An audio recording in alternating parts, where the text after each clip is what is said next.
So I finished reading Locke Key, The Golden Age. Man, this was amazing. I just wanted to talk about it a little bit. If you haven't read it, or if you haven't read Locke Key, it's one of the best comics.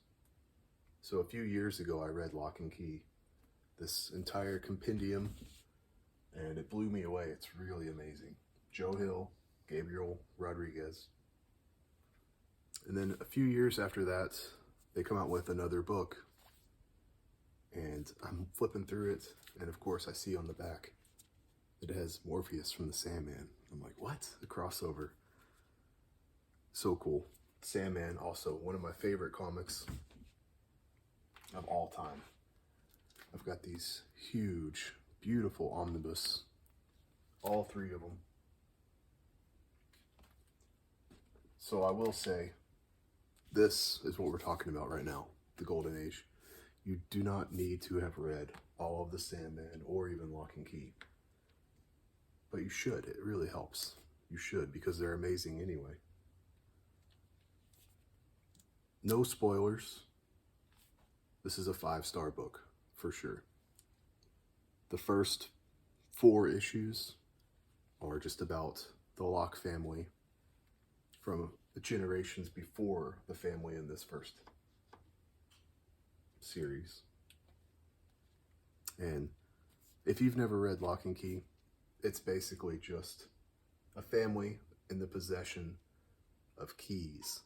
And these keys do lots of different magical things, like open a door to anywhere, or change the way you look, or erase people's memories, or give you wings, just all kinds of very creative things.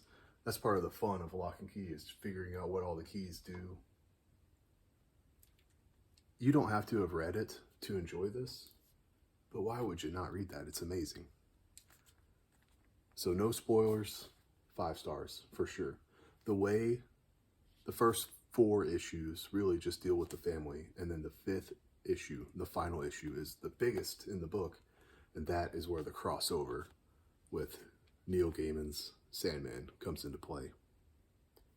This was written almost as if it was planned all along. It's amazing. If you've read the Sandman, this creates pathways to tie things into the original series. It's brilliant, and it's really well done. Joe Hill and Neil Gaiman, I believe, worked together a little bit to get it right, and it's incredible. So I'm going to talk about the story a little bit to try to get you interested to read it. If you don't want any spoilers, this is your time to dip out. But I'm not going to spoil anything, really. Just going to talk about the first couple of issues a little bit. So the first issue, it really just sets up the family. That's all it does. It just sets up this family. The second issue is where you get Ian, one of the sons. He has seizures and he's basically dying, and the parents are distraught, and he never gets to do anything, go anywhere. You know, he's got a pretty miserable existence.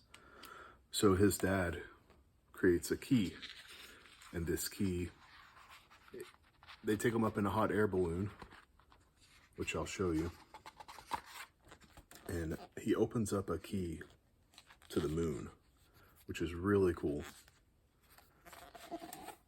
And behind the moon, when he puts the key in, is what he calls the backstage of life. It's basically heaven. They never come out and say it's heaven, but it is like the afterlife. This is what I'm talking about. These Locke Key comics are so creative and so fun.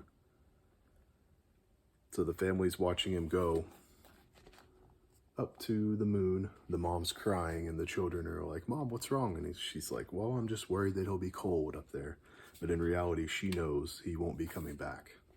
And it's just really heartbreaking.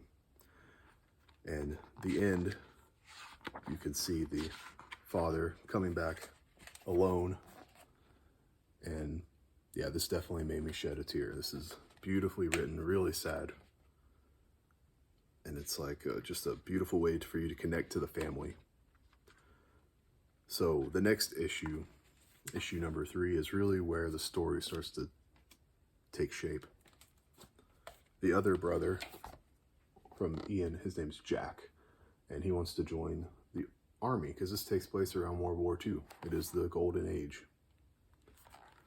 He wants to join the army and use the keys to help America win the war, basically. And his father doesn't want him, so he sneaks away, steals the keys, opens the door that takes him anywhere he wants it to go, and opens up into the battlefield. And it's just one of those moments. It's, you know, this is a pretty brutal issue. So he's in Germany. He's using the keys to help win the war. The art is just amazing in this whole series. This is drawn by the same artist that drew all of the Locke Key original series. So he's using the keys, and of course they fight back with the gas, the famous gas from World War II, and messes him up. So Jack actually gets scared and he tries to use the key to go back home. Well, he leaves the door open and they follow him to his home, to Keyhouse. And I will try not to spoil too much. So let me just hit the corner here. So basically, someone dies. And the father, he says, "How I wish we were going to be burying you instead." And it's just like brutal. You know, he's so mad at his son for sneaking away and bringing this horror to their home. So the son is completely distraught and he decides to kill himself. Like, this is some really deep stuff. I know the cartoon sort of style of the artwork can be a little, it almost seems like it doesn't match the tone of the book, but something about it works, and the art is beautiful. It is a little bit odd that it's sort of cartoony, and the tone and the themes are so dark. The way Jack decides to kill himself is to open a door to the Titanic, to the bottom of the ocean, and yeah, kills himself. One more thing I want to say right here, and I won't spoil anything else, is we cut to the dad when he's an old man and he gets a letter in the mail.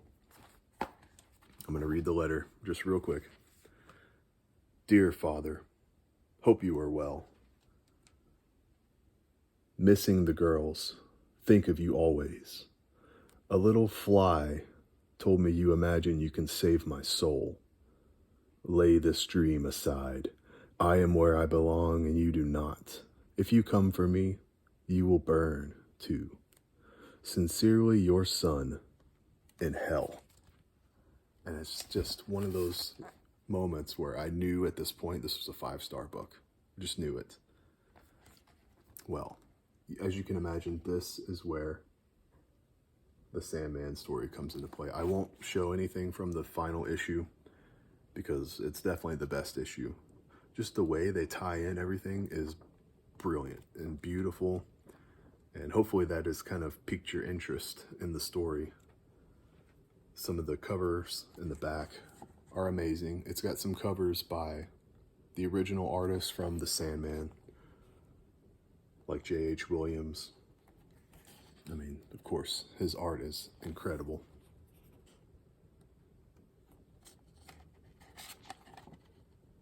So, if you guys haven't read this, I highly recommend it. It's perfect for Halloween. I mean, look at that art. It's awesome.